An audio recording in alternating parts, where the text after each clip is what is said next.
EI-Serag is currently Chief of GI and Hepatology and leader of the Clinical Epidemiology and Outcomes Program in the Michael DeBakey VA Medical Center and Baylor College of Medicine in Houston. Dr. EI-Serag has also assumed leadership roles in AGA, ACG, and AASLD. Importantly, he is the editor-in-chief for the journal Clinical Gastroenterology and Hepatology. He has published over 270 articles. His seminal work on hepatocellular carcinoma that was published in the New England Journal of Medicine in 1999 has been cited more than 2,000 times. Now that said, all the above-mentioned achievements are not good enough to make Dr. EI-Serag the recipient of the GM Hold Lecture. If I tell you that Dr. EI-Serag was not born with a silver spoon in his mouth, if I tell you that Dr. EI-Serag actually obtained his medical degree in Libya, and he only came to the United States with very little knowledge about the culture as well as the English language some 20 years ago, then you will be amazed by how he has strived to obtain his current achievements. It is indeed a legend. So without further ado, I would like to invite Dr. EI-Serag to come up to the stage to deliver the Hepatocellular lecture.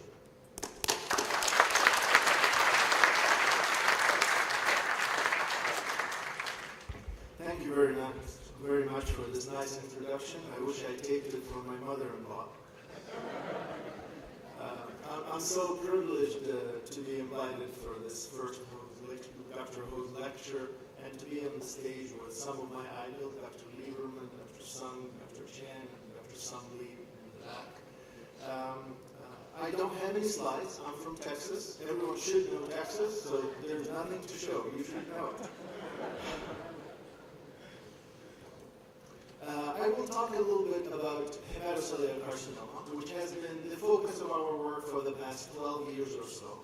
We'll talk a little bit about global epidemiology, risk factor epidemiology, talking a little bit about hepatitis C and hepatitis B, updating you on the insulin resistance syndrome. Then I'm going to move into what I call outcomes or clinical epidemiology. Just talk about the effects of antiviral treatment, surveillance for HCC, and sum up with a special for our hospital authority person here, which is efficacy and effectiveness. You might especially enjoy that one.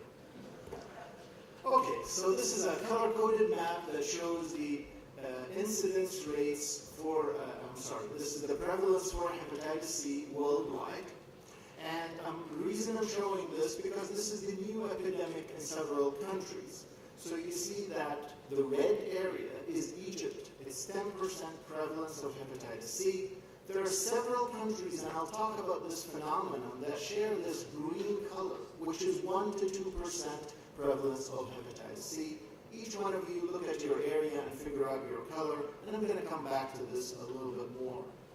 If you look at the global burden of hepatocellular carcinoma, which is approximately 700,000 cases annually, you'll notice that hepatitis C and hepatitis B contribute most of those cases.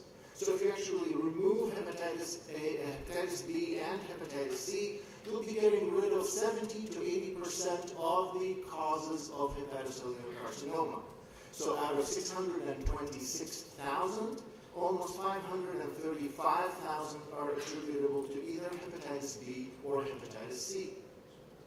If you take a global view, and this area of the world, unfortunately, has been afflicted by a high burden of hepatocellular carcinoma, it still is. Overall, the number of liver cancer is increasing, but fortunately, it is decreasing in the high incidence area in China, Korea, and Japan. And while other areas, such as the United States, Southern Europe, parts of South America, are now witnessing an increase in hepatocellular carcinoma, and I'll delve into some of those reasons. In the United States, where I live, liver cancer today is the fastest rising cause of cancer-related deaths in the United States. Over the past 3 decades or so, the incidence has more than tripled, those shown in the pink bars that are going up. At the same time, if you look at that blue squiggly line and correlate it with your y-index on your right-hand side, that shows the 5-year survival.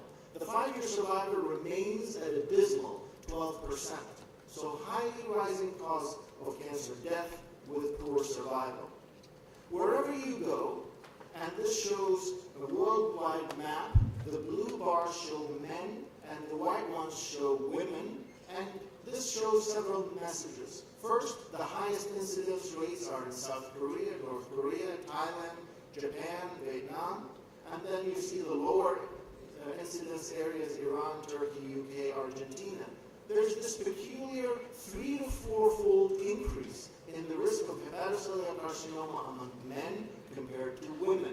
The reasons for that are not known. Now, men are known to be pigs by nature, so they have things such as hepatitis B, alcohol, but even if you control for those risk factors, there remains to be some intrinsic differences between men and women within each one of those risk factors. There are some neat studies from China and Taiwan that show that the level of the androgen receptor genes, as well as circulating testosterone, there's some interaction between these hormonal factors and the viral factors that may lead to these male predominant phenomena.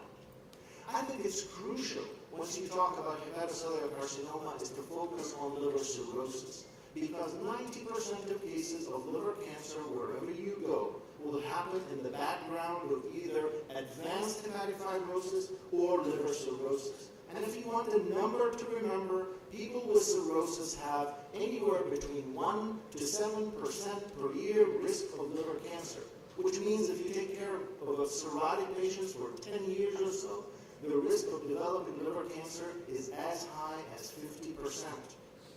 And this is true in Asians and non-Asians. Hepatitis B is one of those unique causes where it's often quoted that there is liver cancer that happens in the absence of cirrhosis, in some cases with hepatitis B. That is true. But nevertheless, even in hepatitis B, most of the cases with liver cancer happen at a background of liver cirrhosis. So you see the numbers, and it varies between the area and the cause from as low as 89% to as high as 100% cases of liver cancer with underlying cirrhosis. So these are the facts for hepatitis C. The prevalence, if you look at anywhere around the world, the prevalence of hepatitis C positivity in hepatocellular carcinoma varies from a low of 20% to a high of 90%, and that 90% is in Japan.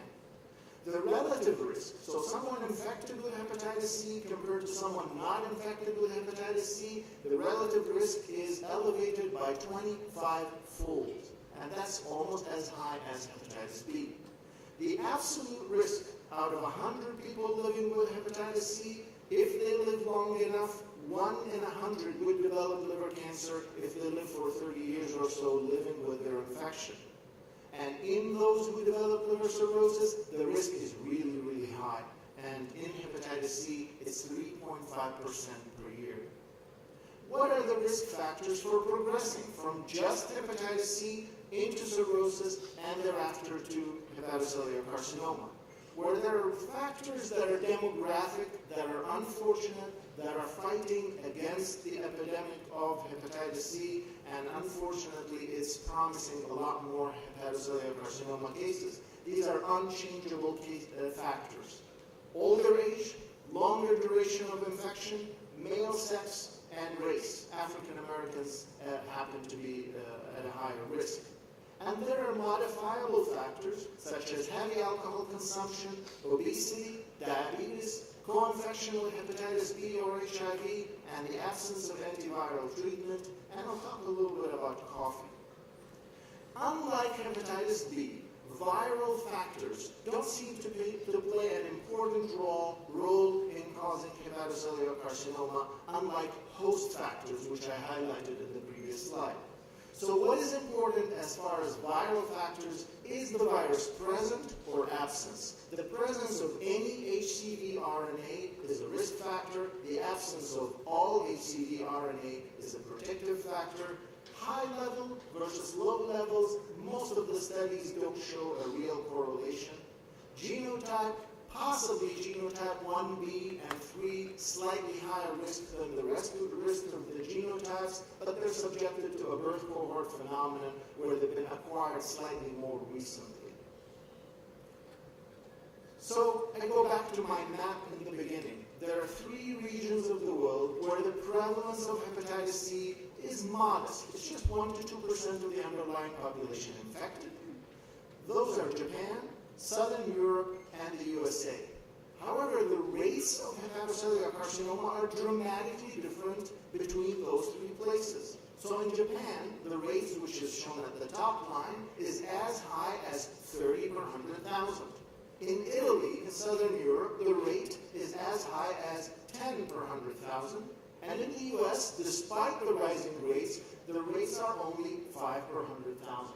So how can that happen if the underlying risk factor is the same and the prevalence is the same? Well, there are neat genetic studies that show that the entry of the virus into those regions differed by time.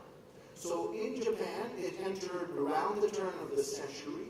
In Europe, it's around the 1940s, and in the United States in the 1960s, and it might be just a matter of time where the infected cohorts evolves and matures and gets into hepatocellular carcinoma. So in one of those prediction studies, and you can take this slide and apply it to whatever country you live in. This happens to be in the United States. In the United States, the epidemic started in the 1960s, continued through 1970s, and stopped around 1980s. That's when hepatitis C became a big problem. So we modeled what would happen based on our knowledge of the natural history of hepatitis C, what would happen over time. It's a complicated slide, but it's an important one, and I'll take you through it. Each number refers to a decade. Each set of bars refers to the degree of hepatic fibrosis. F0 means no hepatic fibrosis. F4 means cirrhosis. The model says that if you've seen a patient with hepatitis C in the United States in the 1980s or so, most of those would have no fibrosis or minimum fibrosis. The model also shows that if you've seen patients now in the 2020 and 2030, most patients by this time would have advanced fibrosis or cirrhosis. And remember what that means. That means this is peak time for developing hepatocellular carcinoma. If you apply similar principles to similar regions, generally, it solves the trends related to hepatitis C in those regions. So what we suspect will happen in the United States, we're having our first wave, which is in the dark blue, that's male cirrhotics. Next wave, it's male that are younger but have cirrhosis. Next wave, they're even younger male, and then you go in the pink that we're going to see later on are women who are infected younger age.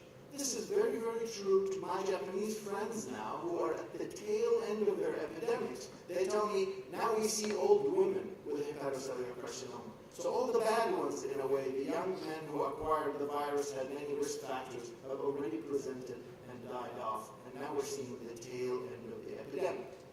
Now I'm shifting gears to hepatitis B, which is the most important risk factor, particularly in this region. There are multiple risk factors for HCC in HBV, divided by E antigen positivity and negativity. In those with E antigen positive, it's a prolonged interval preceding the E seroconversion, older age, mild persistent abnormal ALT, genotype C more than B, and HBV E negative, its persistent viral application as evident by the presence and the level of the HBV DNA, and the pre-core as well as the pre-core mutants.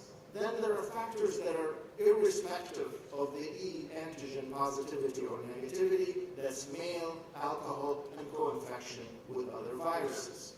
These have been nicely put in the Taiwanese study of the REVEAL into a clinically useful useful model that I would assume is quite applicable to this area of the world, which has hepatitis B acquired vertically, which has a high risk of liver cancer.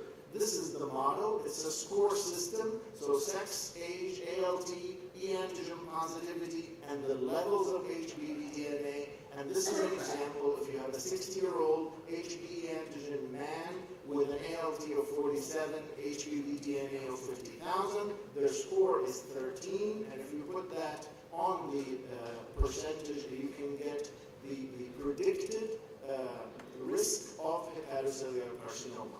This is useful for two things. First, people want to know. Second, it gives you a threshold when you start screening or surveillance for hepatocellular carcinoma. The presence of alcohol alone can cause liver cancer through cirrhosis, but alcohol really operates worse or considerably stronger in the presence of either hepatitis C or hepatitis B. So this slide shows three curves. The highest one is alcohol with hepatitis C infection. Next is with hepatitis B infection, and the lowest is just alcohol. What is alcohol? Meaning greater than 50 grams of alcohol per day for a long time. That's not just a social drink like what we're going to have in today's dinner or tonight's dinner. It's way more than that. Okay. In the United States, in liver meetings, in EASL, in ASLD, if you go to them today, yes, people are still talking about hepatitis C and hepatitis B, but they are really talking about non-alcoholic fatty liver disease. We think there is an epidemic of this disease. In the United States, among adults, estimates round anywhere between 20 to 40%, depending on how you measure it, of people might have non-alcoholic fatty liver disease. We don't know exactly the natural history of this disease, but we think that progressing from mild or bland steatosis into non-alcoholic steatohepatitis with inflammation, necrosis, and laying down of fibrosis happens in 10 to 20% of NAFLD. And then we think that 10 to 20% of patients with NASH might progress to cirrhosis. And then once you get to cirrhosis, no matter how you get there, your risk of hepatocellular carcinoma starts zooming up. That's what we think happens. But how does that work? Because it ties into other reasons where liver cancer risk increase, is we think that the underlying lesion behind non-alcoholic fatty liver disease is insulin resistance. That is characterized by high blood pressure, high triglycerides, low HDL, visceral obesity, and influenced by genes and diets. So that we think that everyone with non-alcoholic fatty liver disease has some level of insulin resistance, whether overt, such as diabetes, or occult, something you measure by a HOMA IR. So what is the evidence behind the link between NAFLD and HCC?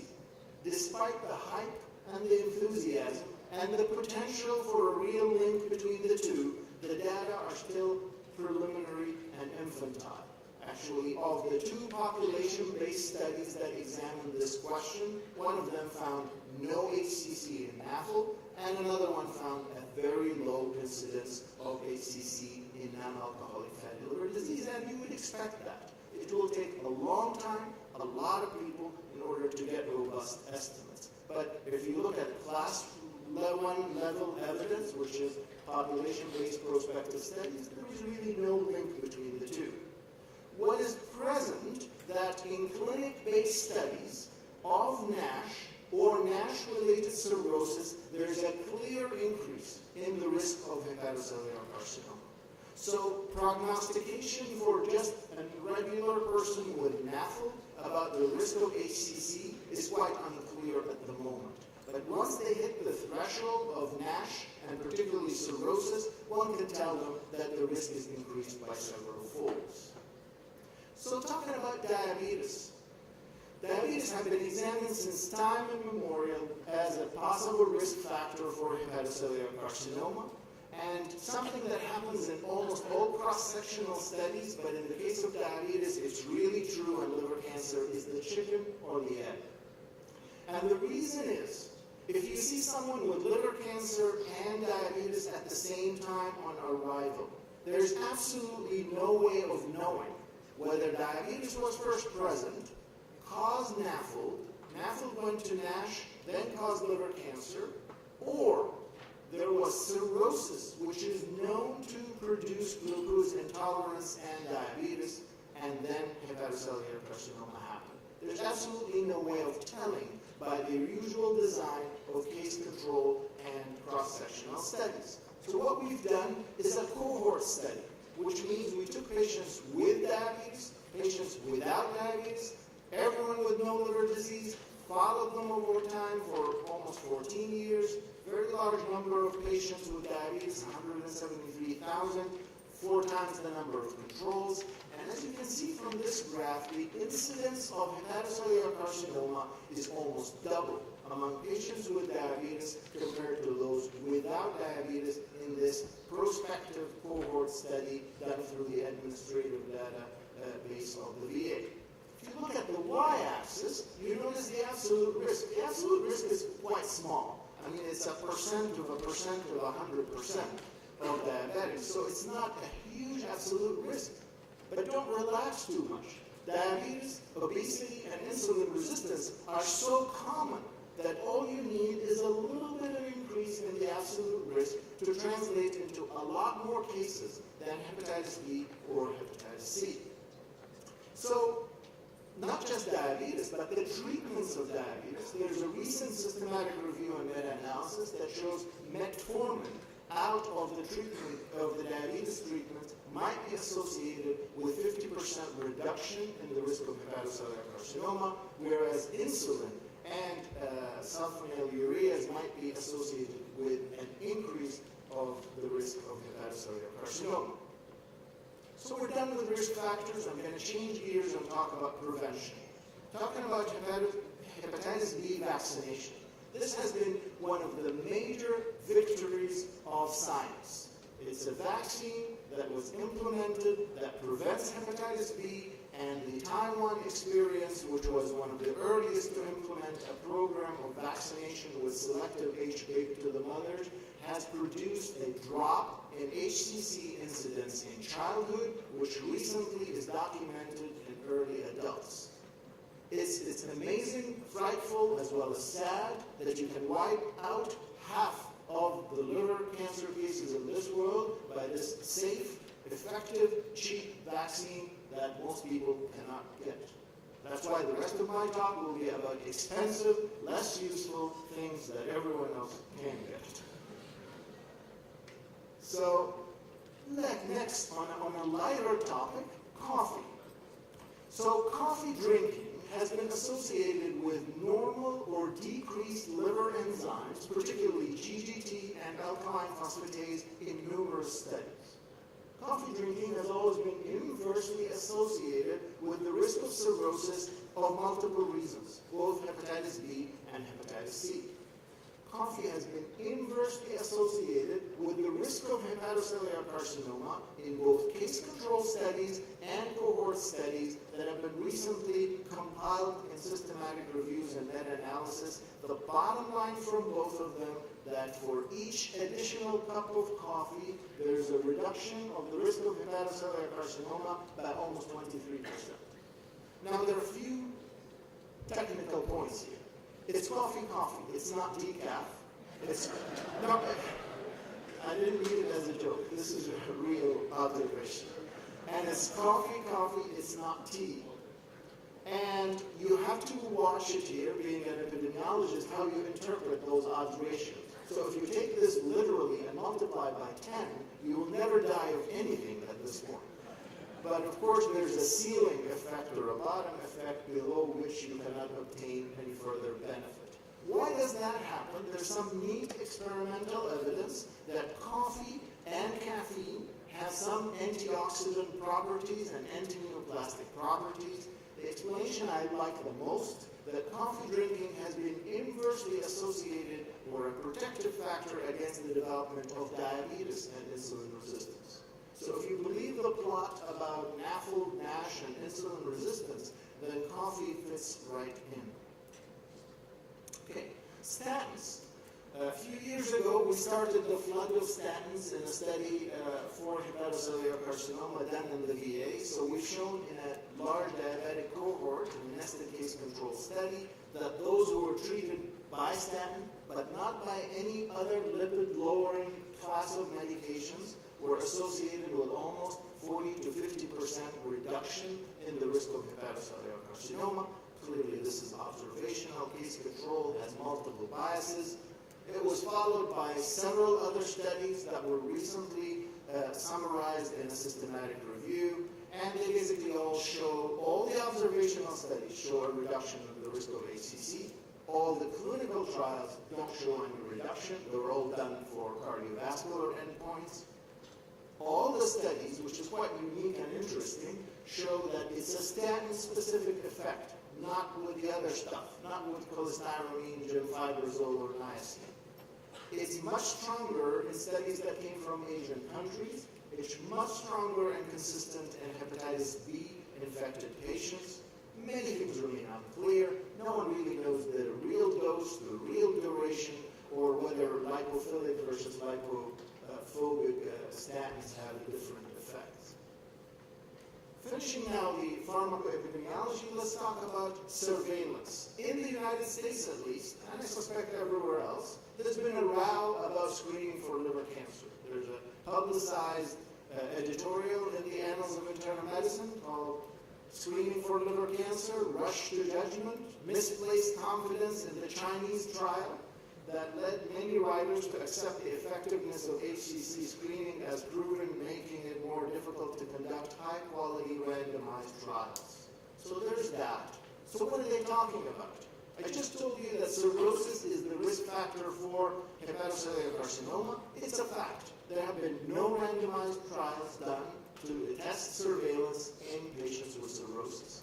I told you that in many countries, hepatitis C is the main risk factor. It is a fact that there have been no randomized trials to test surveillance in hepatitis C patients. I told you that hepatitis B is the main risk factor in many other countries, and it is a fact that there have been 2 randomized trials, both done in China.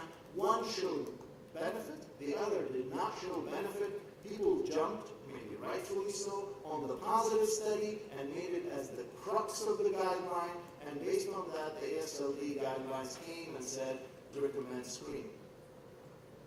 So, since there are no trials, all the guidelines that you're going to read about are based on this idea of risk, which tells you epidemiology is really, really important. So they figured out any condition that the risk, the annual risk of hepatocellular carcinoma exceeds 1.5%, you're in.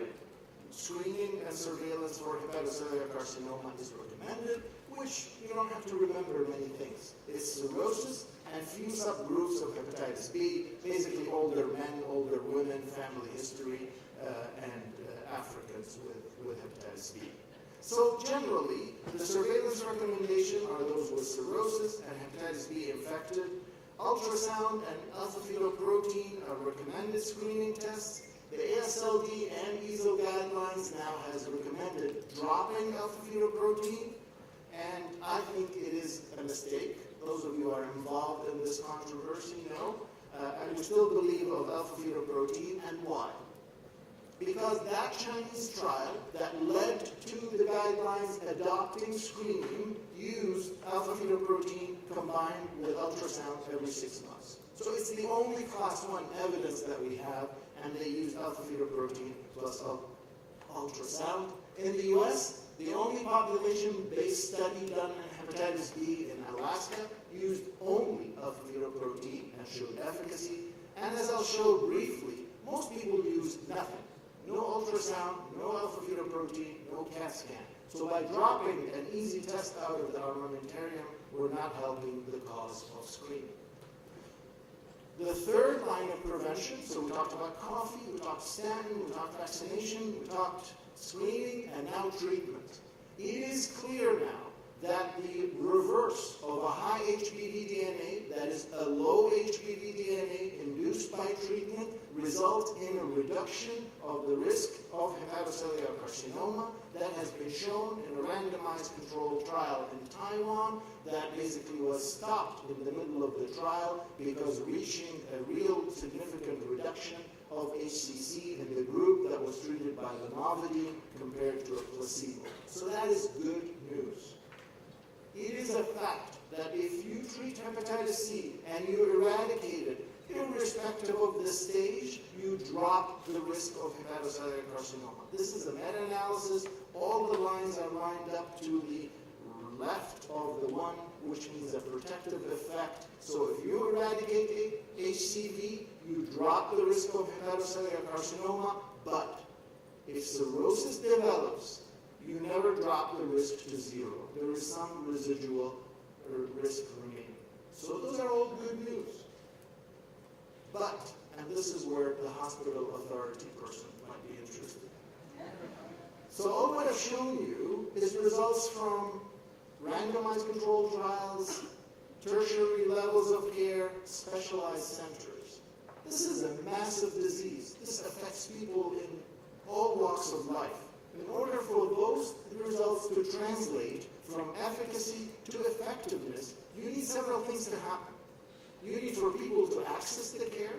You need for someone to make the correct diagnosis, make a correct recommendation. People accept it, adhere to it, multiply all of this together, and then maybe you'll get results. So I'll give you a good numerical examples that hospital administrators like. They like numbers.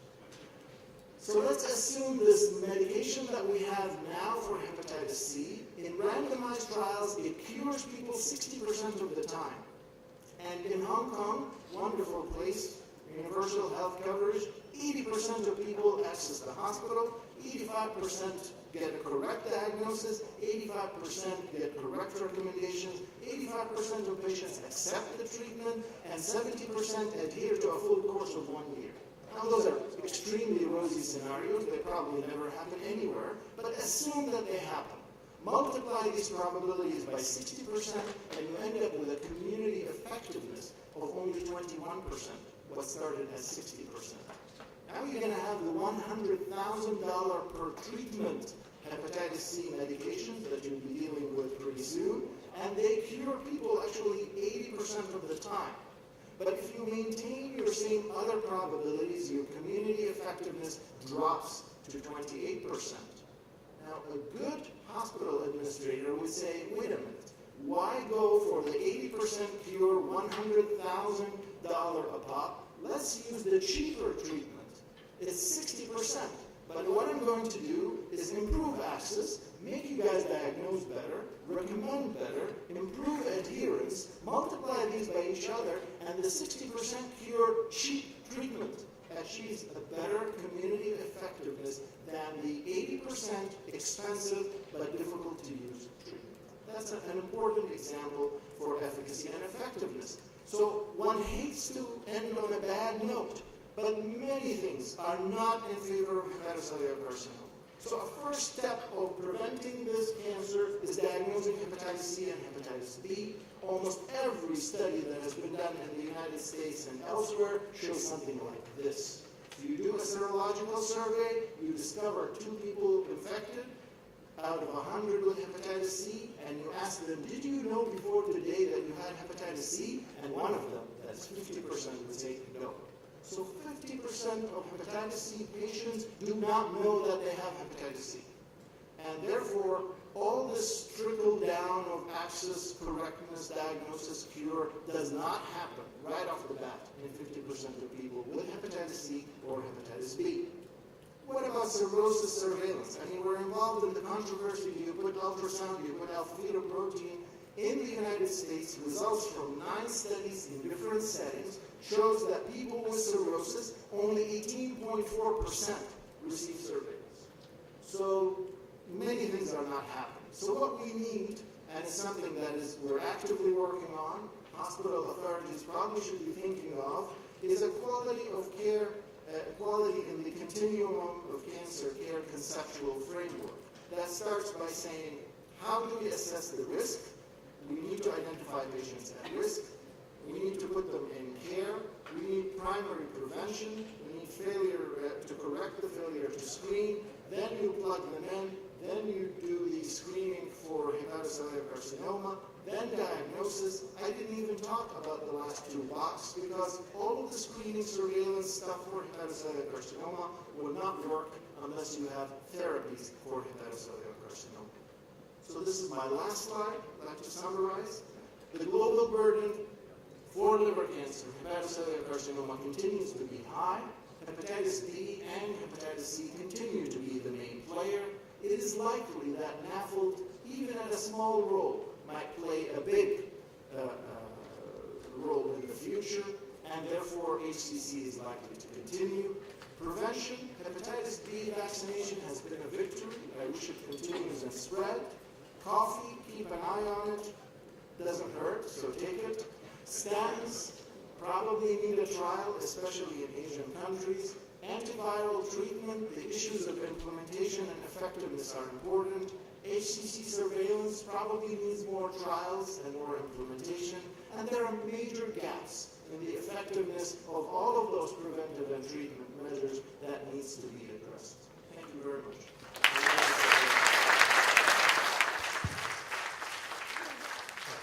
Thank you, Professor EI-Serag. At this time, we would like to ask Professor EI-Serag to remain on the stage for the silver medal to be presented by Professor Francis Chen.